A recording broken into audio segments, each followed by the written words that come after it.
আজ আমাদেরকে মাদ্রাসার মঞ্চে বসে কথা বলছি, এই জন্য আমি কওমির সন্তান হিসেবে আমাদের এই আত্মমর্যাদার কথাটাও বলতে হয়। দেখবে এক শ্রেণীর মানুষ কওমি মাদ্রাসার আলেমদেরকে, কওমি ছাত্র জনতাকে উপহাস করে, কি বলে? ওরা যাকাত খায়, খয়রাত খায়, যাকাত খায়, ফিতরা খায় বলে আমাদেরকে উপহাস করবার চেষ্টা করে। আমরা উপহাস করতে চাই না কাউকে, কিন্তু যদি যাকাত খাই, ফিতরা খাই বলে আমাদেরকে তোমরা উপহাস করবার চেষ্টা করো, তাহলে আমরা পাল্টা প্রশ্ন ছুড়ে দিব, তোমরা কার বাবারটা খাও? পাবলিক বিশ্ববিদ্যালয়গুলোতে যারা পড়াশোনা করে, ঢাকা বিশ্ববিদ্যালয়, চট্টগ্রাম বিশ্ববিদ্যালয়, রাজশাহী বিশ্ববিদ্যালয়, জাহাঙ্গীরনগর বিশ্ববিদ্যালয়, খুলনা বিশ্ববিদ্যালয় সহ যতগুলো বিশ্ববিদ্যালয় রয়েছে, মেডিকেল বিশ্ববিদ্যালয় রয়েছে, ইঞ্জিনিয়ারিং বিশ্ববিদ্যালয়গুলো রয়েছে, এই বিশ্ববিদ্যালয়গুলোতে যারা পড়াশোনা করে, সরকারি প্রতিষ্ঠানগুলোতে, এরা কার বাবার টাকা দিয়ে লালিত পালিত হয়? এটা তো জানেন খুব ভালো করে। মেডিকেলটার কথাই বলি, বাংলাদেশে এখন বিপুল পরিমাণ প্রাইভেট মেডিকেল কলেজ গড়ে উঠেছে। এক একটা প্রাইভেট মেডিকেল কলেজে একজন স্টুডেন্ট যদি 5 বছরের এমবিবিএস কোর্স কমপ্লিট করতে হয়, কত টাকা নগদ বাপের পকেট থেকে গুনতে হয় যে জিজ্ঞাসা করে দেখবেন। 40 থেকে 50 লক্ষ টাকা নগদ ক্যাশ গনে গনে খরচ করে তারপরে নিজের বাবার পকেটের পয়সা দিয়ে ডাক্তার হওয়া লাগে। কেন? এই পরিমাণ খরচ মেডিকেলে রয়েছে। মেডিকেল বিপুল ব্যয়বহুল একটা শিক্ষা ব্যবস্থা। ইঞ্জিনিয়ারিং ভার্সিটিগুলো রয়েছে, সেখানেও প্রাইভেট সেক্টরে পড়তে গেলে বিপুল পরিমাণ খরচের প্রয়োজন। প্রাইভেট বিশ্ববিদ্যালয়গুলো রয়েছে, এক একটা প্রাইভেট বিশ্ববিদ্যালয়ে যাও, ওই ঢাকার নর্থ সাউথ বিশ্ববিদ্যালয়ে, আইইউবি বিশ্ববিদ্যালয়ে, ইউআইবিটি বিশ্ববিদ্যালয়গুলোতে এক একটা ছাত্র গ্রাজুয়েশন কমপ্লিট করতে 5 লাখ, 10 লাখ, 15 লাখ, 20 লক্ষ টাকা বাবার পকেটের পয়সা খরচ করে প্রাইভেট বিশ্ববিদ্যালয়গুলো থেকে গ্রাজুয়েশন, বিএ, বিএসএস এবং এমএসএস, এমএ এগুলো কমপ্লিট করতে হয়। অথচ যখন সরকারি বিশ্ববিদ্যালয়ে পড়ে, Dhaka medical college, Bangabandhu Sheikh Mujib PG বিশ্ববিদ্যালয় কলেজ, তারপরে ঢাকার ওই যে মিটফোর্ড বিশ্ববিদ্যালয় কলেজ, চট্টগ্রাম বিশ্ববিদ্যালয় কলেজ, মেডিকেল কলেজ, এই সমস্ত মেডিকেল কলেজগুলোতে যারা পড়াশোনা করে 50 লক্ষ টাকা তো দূরের কথা, এদের 5 বছরে হয়তো 50,000 টাকা খরচ করা লাগে না।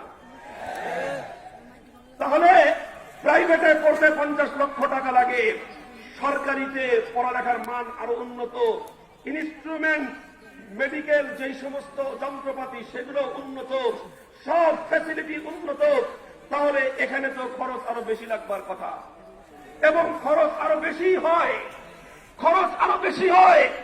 প্রাইভেটে একটা ছাত্রের পিছনে এমবিবিএস ডাক্তার তৈরি করতে যদি মাথা পিছু 50 লক্ষ টাকা খরচ হয়ে থাকে, তাহলে পাবলিক বিশ্ববিদ্যালয়গুলোতে একজন এমবিবিএস ডাক্তার তৈরি করতে 60 থেকে 70 লক্ষ টাকা খরচ হয়।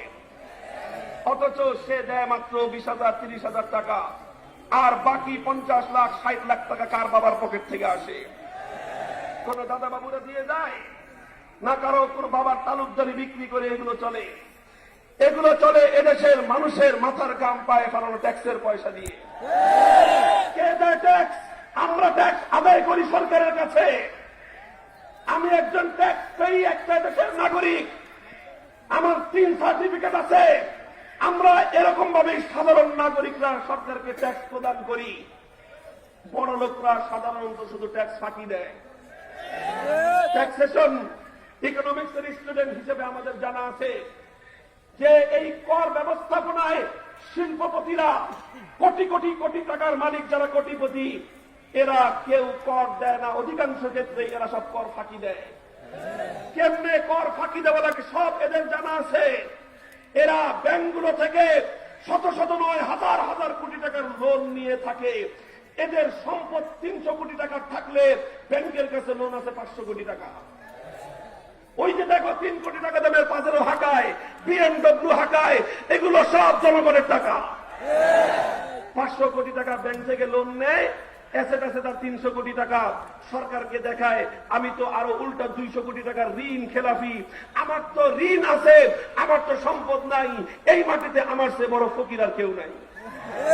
এভাবে ফাঁকি দেয়।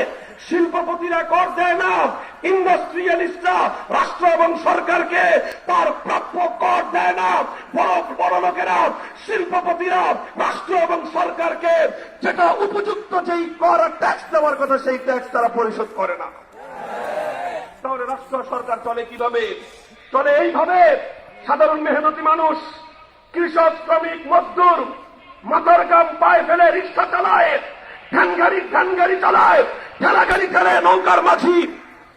কৃষক, শ্রমিক, এই ধরনের মজদুর শ্রমিক, এরা মেহনতি মানুষ, মাথার ঘাম পায়ে ফেলে 200-400 টাকা কামাই করেছে। সন্ধ্যাবেলায় বাজারে গিয়ে নিত্য প্রয়োজনীয় পণ্য কেনে। 1 কেজি চাল, আধা কেজি ডাল, 1 কেজি তেল, আধা কেজি নুন, এভাবে যে সমস্ত নিত্য প্রয়োজনীয় পণ্যগুলো খরিদ করা হয়, প্রতিটি পণ্যের উপরে রাষ্ট্রীয়ভাবে সরকারের পক্ষ থেকে 15% ভ্যাট ইনক্লুড করা থাকে। অর্থাৎ তুমি 100 টাকার পণ্য কিনলে পণ্য পাবে 85 টাকার, পরিশোধ করতে হবে 100 টাকা। তুমি মাল পেলা 85 টাকার, টাকা দিলে 100 টাকার, বাকি 15 টাকা চলে যাবে সরকারের খাতে। তাহলে ট্যাক্স দেয় এদেশের কৃষক, শ্রমিক, ট্যাক্স দেয় রিক্সাওয়ালা, ট্যাক্স দেয় ঠেলাগাড়িওয়ালা, ট্যাক্স দেয় নৌকার মাঝি, ট্যাক্স দেয় রাস্তার ভিক্ষুক আর ফকির। আর ওই ট্যাক্সের পয়সা দিয়ে ঢাকা বিশ্ববিদ্যালয়ে পড়াশোনা করা হয়। ওই ট্যাক্সের পয়সা দিয়ে একজন মেডিকেল কলেজের স্টুডেন্ট পড়াশোনা করে। তুমি আমাকে উপহাস করো, আমি যাকাত খাই আর পেট্রা খাই, তুমি কি খাও? এটা আমার অহংকার।